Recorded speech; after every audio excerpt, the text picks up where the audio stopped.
பயங்கரவாத தடைச்சட்டம் நீக்கப்படும், ஜனாதிபதி உறுதி. முன்னாள் ஜனாதிபதிகள் குற்றச்செயல்களில் ஈடுபடுவதற்காக பாதாள உலக குழுக்களை பயன்படுத்தினார்கள். சுனில் வட்டகள குற்றச்சாட்டு. கனிமுல்ல சஞ்சீவவின் பிரேத பரிசோதனை அறிக்கை வெளியானது. பாதாள உலக கும்பல்களால் மேற்கொள்ளப்படும் துப்பாக்கிச்சூடு சம்பவங்கள் குறித்து மக்கள் அச்சமடைய தேவையில்லை, போலீசார் தெரிவிப்பு. இஸ்லாமிய தீவிரவாத குழுக்கள் அனூர் அரசாங்கத்திற்கு ஆதரவு, ஞானசார தேரர் குற்றச்சாட்டு. ராணுவத்திலிருந்து தப்பிச் சென்ற 2 கைது. செம்மணியில் மீட்கப்பட்டவை மனித எச்சங்களே, நீதிமன்றத்தில் அறிக்கை சமர்ப்பிப்பு. முன்னாள் போலீஸ் மாதிபர் தேசபந்து தென்னக்கோடை கைது செய்யுமாறு நீதிமன்றம் உத்தரவு. இளம் பெண்ணின் விபரீத முடிவு, போலீசார் விடுத்துள்ள எச்சரிக்கை. ஜனாதிபதி அனுரகுமார திசாநாயக்க நாடாளுமன்றத்திற்கு விஜயம் செய்துள்ளதுடன் அங்கு இடம்பெற்ற வரவு செலவு திட்ட விவாதத்திலும் பங்கேற்றுள்ளார். இன்றைய தினம் நாடாளுமன்றத்தில் வரவு செலவு திட்ட அமர்வில் பாதுகாப்பு அமைச்சு மற்றும் பொதுமக்கள் பாதுகாப்பு அமைச்சு தொடர்பான நிதி ஒதுக்கீடு தொடர்பான விவாதங்கள் அதிகளவு கவனத்தை பெற்றிருந்தன. இந்த நிலையில் நாடாளுமன்ற உறுப்பினர் அனுரு ஜெயசேகர உரையாற்றிக் கொண்டிருந்த வேளையில் ஜனாதிபதி அனுரகுமார திசாநாயக்க நாடாளுமன்றத்திற்கு வருகை தந்தார். பின்னர் அவர் பிரதமர் ஹரினி அமரசூரியவுக்கு அருகில் அவருக்கு ஒதுக்கப்பட்டிருந்த ஆசனத்தில் அமர்ந்து விவாதத்தை அவதானித்திருந்தார். பயங்கரவாத தடை சட்டத்தை நீக்குவதற்கு குழு ஒன்றை நியமிப்பதற்கு நாங்கள் நடவடிக்கை எடுத்திருக்கின்றோம் என ஜனாதிபதி அனுரகுமார திசாநாயக்க தெரிவித்துள்ளார். இன்றைய நாடாளுமன்ற அமர்வில் கலந்து கொண்டு உரையாற்றும் போதே அவர் இவ்வாறு தெரிவித்தார். இது தொடர்பில் அவர் மேலும் தெரிவிக்கையில், நாட்டில் பாதாள உலக கோஷ்டிகளின் செயல்கள் காரணமாக சமூகத்தில் ஒரு அச்சம் ஏற்பட்டுள்ளதாக கூறுகிறீர்கள். அதை நாங்கள் ஏற்றுக்கொள்கிறோம். ஆனால் நாட்டு மக்களின் அன்றாட செயற்பாடுகளை நடத்தி செல்வதில் எந்த தடைகளும் இல்லை. தேசிய பாதுகாப்புக்கான அச்சுறுத்தலை 2 பக்கமாக பார்க்க வேண்டும். அதில் ஒரு பக்கம்தான் இனவாதம். அந்த இனவாதம் இனிமேல் ஒருபோதும் இங்கு தலை உயர்த்தாது. அதற்கு நாங்கள் உத்தரவாதம் அளிக்கிறோம். பயங்கரவாத தடை சட்டத்தை நீக்குவதற்கு நாங்கள் முயற்சி செய்து வருகின்றோம். அதேபோன்று இந்த பாதாள உலக குழுக்களின் நடவடிக்கைகளை கட்டுப்படுத்துவதற்கு சில விடயங்கள் தேவை. அதற்கான நடவடிக்கைகளையும் நாம் எடுத்து வருகிறோம். 1978ஆம் ஆண்டு பயங்கரவாத தடை சட்டம் கொண்டுவரப்பட்ட போது அதற்கு எதிராக குரல் கொடுத்தவர்கள் நாங்கள். வடக்கு கிழக்கில் இருக்கின்ற தலைவர்களும் அதற்கு எதிராக குரல் கொடுத்தார்கள். தற்போதைய தேசிய பாதுகாப்பு பிரச்சினைக்கு புதிய சட்டங்களை நாங்கள் கொண்டுவர வேண்டியிருக்கிறது. பயங்கரவாத தடை சட்டத்தை நீக்குவதற்கு ஒரு குழு ஒன்றை நியமிப்பதற்கு நாங்கள் நடவடிக்கை எடுத்திருக்கின்றோம். இதற்காக எமது அரசாங்கம் தான் தீவிர முயற்சியுடன் செயற்பட்டுக் கொண்டிருக்கிறது. நீங்கள் யாராவது ஒரு பாதாள உலக பெயரை கூறினால் அவருக்கு பின்னால் இருக்கின்ற அரசியல்வாதியை என்னால் கூற முடியும். அதுதான் மறைக்க முடியாத ரகசியம். இது மக்களுக்கும் தெரியும். மித்தனிய பிரதேசத்தில் தந்தையும் அவரது பிள்ளைகளும் கொலை செய்யப்பட்டார்கள். அவர்கள் தொடர்பாக கைது செய்யப்பட்டவர்களில் போலீசார் ஒருவரும் இருக்கின்றார். கல்கிசையில் இடம்பெற்ற சம்பவத்தில் போலீஸ் உத்தியோகத்தர் ஒருவரின் T56 ரக துப்பாக்கியை பறித்துக் கொண்டு சென்று பாதாள உலக குழுவிடம் கொடுக்கின்றார்கள். அப்படி சம்பவங்களும் இருக்கின்றன. அத்துடன் போலீஸ் உத்தியோகத்தர்களும் இந்த பாதாள உலக குழுவினருடன் தொடர்பை வைத்திருக்கின்றார்கள். ஒரு ராணுவ முகாமிலிருந்து 75 துப்பாக்கிகள் களவாடப்பட்டு இந்த பாதாள உலக குழுவிடம் கொடுக்கப்பட்டிருக்கிறது. தற்பொழுது 35 துப்பாக்கிகள் கைப்பற்றப்பட்டிருக்கின்றன. இன்னும் 35 துப்பாக்கிகள் கைப்பற்றப்பட வேண்டியிருக்கிறது. இன்றும் கட்டுக்க தோட்டத்தில் ஒரு பிஸ்டல் கைப்பற்றப்பட்டிருக்கின்றது. இவ்வாறு குற்றவாளிகள் நிறைந்த ஒரு நாடாக இந்த நாடு தள்ளப்பட்ட வரலாறு தான் இடம்பெற்றிருக்கிறது. நீதிபதிகள் இருக்கிறார்கள், சட்டத்திறனிகள் இருக்கிறார்கள். ஆனால் வெளி உலகத்திற்கு ஆயுதம் தாங்கிய குழுக்கள் இருக்கிறார்கள். அதற்கு உதவும் நீதிமன்ற உத்தியோகத்தர்கள் இருக்கிறார்கள். அதற்கு உதவும் சட்டத்திறனிகள் இருக்கிறார்கள் என்றுதான் தெரியும். ஒரு சட்டத்திறனி குற்றவாளி ஒருவரின் வழக்கு முடிந்தால் அடுத்த வழக்குக்கு செல்வார். ஆனால் தற்பொழுது குற்றவாளிகளின் வழக்கு முடிவடைந்தால் அவர்களுடைய வீட்டிற்கு சட்டத்திறனி செல்லும் நிலைமையொன்று காணப்படுகிறது. புகைக்குள் இருப்பது போன்று பாதாள உலக கும்பல்களோடு இவர்கள் இருந்திருக்கின்றார்கள். ஆனால் தேசிய மக்கள் சக்தி அரசாங்கம் இந்த நாட்டில் பாதாள உலக கோஷ்டிகளை முற்றாக துடைத்தெறியும் என்பதை நான் இங்கே சொல்லிக்கொள்ள விரும்புகிறேன். கூட்டு குற்றவாளிகள் மிகவும் சுதந்திரமாக சுற்றித் திரியும் வேளையில் நாங்கள் அந்த குழுவின் உறுப்பினர்களுக்கு இந்த அரசாங்கம் ஒருபோதும் வளைந்து கொடுக்காது, இடமளிக்காது என்பதை தெரிவித்துக் கொள்கிறோம் எனவும் தெரிவித்தார். கனிமுல்ல சஞ்சீவவின் மரணம் துப்பாக்கிச்சூடு காயத்தால் மார்பு, கழுத்து மற்றும் வயிற்றில் ஏற்பட்ட பல காயங்களால் ஏற்பட்டதாக கொழும்பு பிரதான நீதவான் தனுஜா லக்மாலி இன்று தீர்ப்பளித்தார். இந்த சம்பவம் தொடர்பான 2 நாள் விசாரணையின் முடிவில் தலைமை நீதவான் இந்த உத்தரவை பிறப்பித்துள்ளார். இதற்கிடையில் கணேமுல்ல சஞ்சீவவின் மரணம் தொடர்பான பிரேத பரிசோதனை அறிக்கையையும் கொழும்பு குற்றப்பிரிவு நீதிமன்றத்தில் சமர்ப்பித்தது. தீர்ப்பை அறிவித்த தலைமை நீதவான் விசாரணையின் போது மேற்கொள்ளப்பட்ட அவதானிப்புகள் மற்றும் கொழும்பு தடயவியல் மருத்துவ அதிகாரி அலுவலகம் சமர்ப்பித்த பிரேத பரிசோதனை அறிக்கையை கருத்தில் கொண்டு இந்த முடிவை எட்டியதாக கூறியுள்ளார். இதற்கிடையில் இந்த விசாரணை கொழும்பு தலைமை நீதவான் முன்னிலையில் அழைக்கப்பட்ட போது இறந்த சஞ்சீவ குமார சமரரத்ன அல்லது கணேமுல்ல சஞ்சீவவின் சகோதரி தில்ரோக்ஷி சமரரத்ன சாட்சியம் அளித்தார். இதன்போது பாதிக்கப்பட்ட தரப்பு சார்பில் முன்னிலையான சட்டத்தரணிகள் நீதிமன்றில் சாட்சியங்களை சமர்ப்பித்ததுடன் சஞ்சீவகுமார சமரரத்னவின் துப்பாக்கிச்சூட்டு சம்பவம் தொடர்பில் முழுமையான விசாரணைகள் அவசியம் என சுட்டிக்காட்டினர். சிறைச்சாலை அதிகாரிகள் மற்றும் அவரது பாதுகாப்பிற்காக கடமையாற்றிய போலீஸ் விசேட அதிரடிப்படை அதிகாரிகளின் செயற்பாடுகள் தொடர்பில் விசாரணைகளை மேற்கொள்வது முக்கியமானது எனவும் சட்டத்தரணிகள் சுட்டிக்காட்டியுள்ளனர். முன்வைக்கப்பட்ட அனைத்து உண்மைகளையும் பரிசீலித்த கொழும்பு பிரதான நீதவான் மரணத்திற்கான காரணத்தை சுட்டிக்காட்டி தீர்ப்பை அறிவித்தார். பின்னர் பதிவு செய்யப்பட்ட இறப்புச் சான்றிதழை வழங்க உத்தரவிட்டார். மேலும் இந்த வழக்கை மார்ச் 7ஆம் தேதி மீண்டும் விசாரணைக்கு எடுத்துக் கொள்ளவும் உத்தரவிடப்பட்டுள்ளது. முன்னாள் ஜனாதிபதிகள் பல்வேறு குற்றங்களை செய்வதற்கு பாதாள உலக கோஷ்டியினரை பயன்படுத்தியுள்ளதாக பொதுமக்கள் பாதுகாப்பு பிரதி அமைச்சர் சுனில் வட்டகல இன்று நாடாளுமன்றத்தில் தெரிவித்தார்.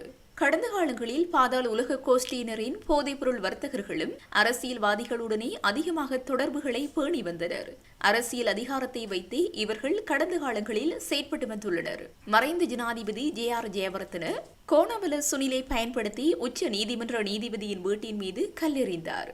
மறைந்த ஜனாதிபதி R பிரேமதாஸ் ஊடகவியலாளர் ரிச்சர்ட் டி சொய்சாவை கடத்தி கொலை செய்ய பாதாள உலக கோஷ்டியினரை பயன்படுத்தினார்.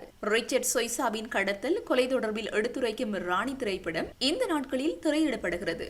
எதிர்க்கட்சித் தலைவர் சஜித் பிரேமதாஸ் இந்த படத்தை பகிரங்கமாக சென்று பார்வையிட முடியாவிட்டாலும் ரகசியமாக சரி சென்று பாருங்கள். அப்போது தந்தை ஜனாதிபதியாக இருந்த காலத்தில் என்ன செய்தார் என்பதை அறிந்து கொள்ள முடியும் என பிரதி அமைச்சர் வட்டகல கூறினார்.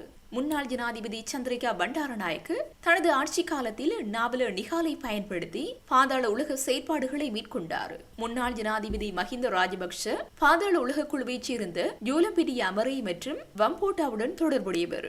ஜூலம்பிட்டி அமரை ஒரு காலத்தில் நாடாளுமன்ற உறுப்பினர் நாமல் ராஜபக்சவின் மெய்காப்பாளராக இருந்தார் என்று பிரதியமைச்சர் தெரிவித்தார். ஜூலம்பிட்டி அமரை கடந்த காலங்களில் அமைச்சர் நலிந்த ஜெயதீசவின் கூட்டத்தில் குண்டு தாக்குதல் மேற்கொண்டு 3 கொலை செய்தார் எனவும் சுட்டிக்காட்டினார். இவ்வாறுதான் அவர்கள் பாதாள உலக கோஷ்டியினருடன் தொடர்பு கொண்டிருந்தனர். பாதாள உலகத்தை வளர்த்துவிட்டவர்கள் இன்று 90 நாட்கள் ஆட்சியில் உள்ள அரசாங்கத்தை கை காட்டி பாதாள உலகத்தை அழிக்கவில்லை என கேள்வி கேட்கிறார்கள். இவர்களை பிரச்சனையை ஏற்படுத்திவிட்டு பாதாள உலக கோஷ்டியுடன் வாழ்பவர்கள் பாதாள உலகத்தை நாங்கள் கட்டுப்படுத்தவில்லை என கேள்வி எழுப்புவதாக பிரதியமைச்சர் சுட்டிக்காட்டினார்.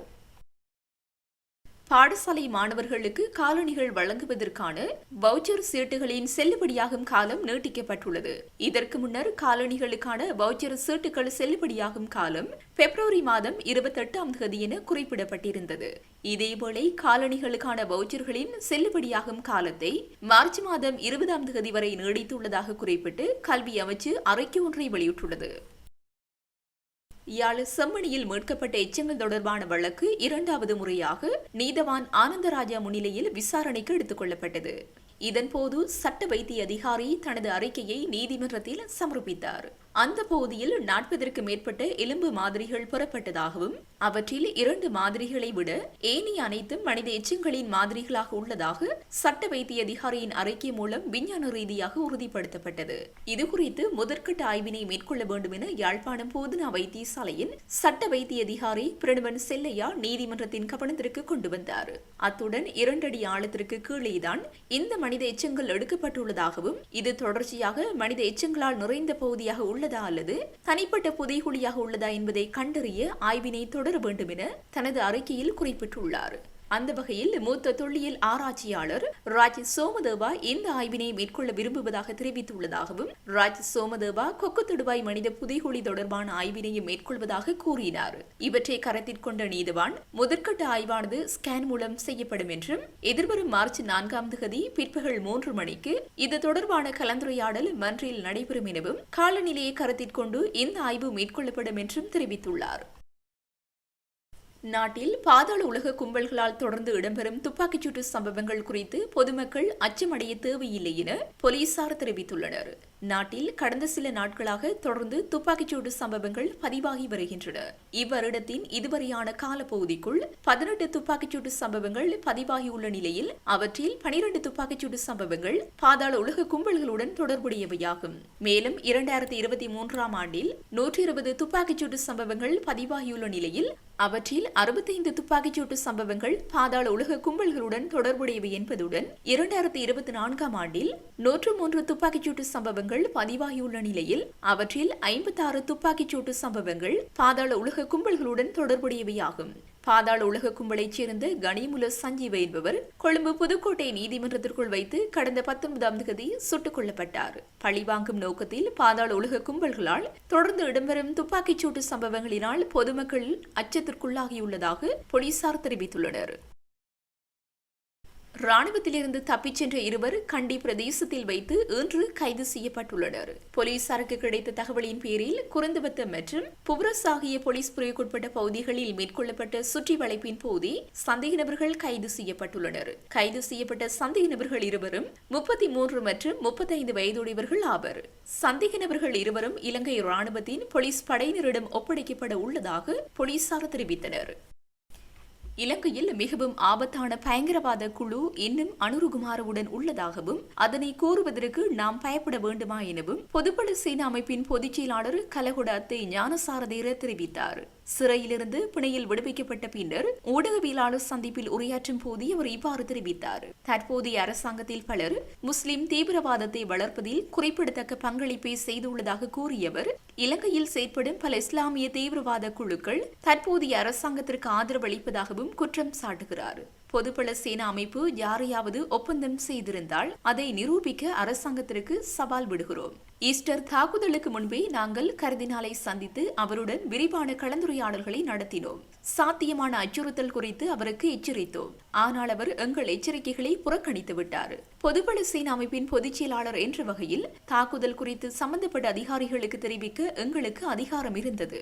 ஆனால் நாட்டின் பாதுகாப்பு படைகளை கட்டுப்படுத்த எங்களுக்கு அதிகாரம் இல்லை. உளவுத்துறை நிறுவனங்களால் கூட அணுக முடியாத பல ரகசிய தகவல்களை நாங்கள் பெற்றுள்ளோம்.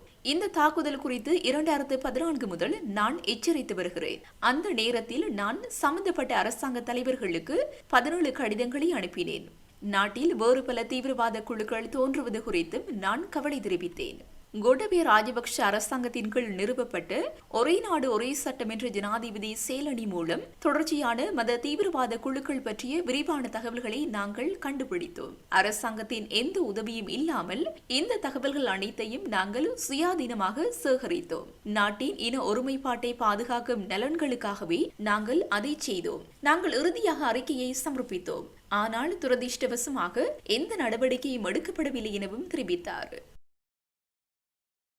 ஹம்பாந்தோட்டை மாவட்டத்தில் இளம் பெண் ஒருவர் தவறான முடிவை எடுத்து உயிரை மாய்த்துள்ளதாக போலீசார் தெரிவித்துள்ளனர். வலஸ்முல்ல பகுதியைச் சேர்ந்த 24 வயதான இமாஷி ஹெட்டியராஜ் என்ற இளம்பெண்ணை இந்த முடிவை எடுத்துள்ளார். சமூக வலைதளத்தில் மிகவும் பிரபலமான குறித்த பெண் காதல் விவகாரத்தால் ஏற்பட்ட மன உளைச்சல் காரணமாக இந்த முடிவை எடுத்துள்ளதாக போலீசார் தெரிவித்துள்ளனர். வலஸ்முல்ல தயாரத்தன வீதியில் உள்ள வீட்டில் உள்ள மரம் ஒன்றில் தூக்கிட்டு அவர் உயிரை மாய்த்துள்ளதாக தெரிவிக்கப்படுகிறது. டிக்டாக் சமூக வலைதளத்தில் மிகவும் பிரபலமான இமாஷி அதிகளவான விசிறிகளை கொண்ட இளம்பெண் என போலீசார் தெரிவித்துள்ளனர். இந்த நிலையில் உயிரை மாய்த்துக் கொள்வது பிரச்சினைக்கு ஒருபோதும் தீர்வாக அமையாது எனவும் இவ்வாறான தவறான முடிவுகளை எடுப்பது தவிர்க்க வேண்டும் எனவும் போலீசார் அறிவுறுத்தியுள்ளனர். முன்னாள் போலீஸ் மாதிபர் தேசபந்து தென்னக்கோனை கைது செய்யுமாறு மாத்தறை நீதவான் நீதிமன்றம் உத்தரவிட்டுள்ளது. 2023 டிசம்பர் 31ஆம் தேதி மாத்தறை பிளைன பகுதியில் உள்ள ஹோட்டல் ஒன்றுக்கு முன்பாக இடம்பெற்ற துப்பாக்கிச்சூட்டு சம்பவம் தொடர்பில் மேற்கொள்ளப்பட்ட விசாரணைகளுக்கு அமைவாக அவரை கைது செய்யுமாறு உத்தரவு பிறப்பிக்கப்பட்டுள்ளது. முன்னாள் போலீஸ் மாதிபர் தேசபந்து தென்னக்கோன், கொழும்பு குற்ற விசாரணை பிரிவின் பொறுப்பதிகாரி என்ஸ்லம் டி சில்வா உள்ளிட்ட 6 சந்தேக நபர்களை கைது செய்யும்படி நீதிமன்றம் உத்தரவிட்டுள்ளது. கொலைக்காக சதி செய்த குற்றச்சாட்டின் கீழ் அவர்களை கைது செய்ய உத்தரவு பிறப்பிக்கப்பட்டுள்ளது.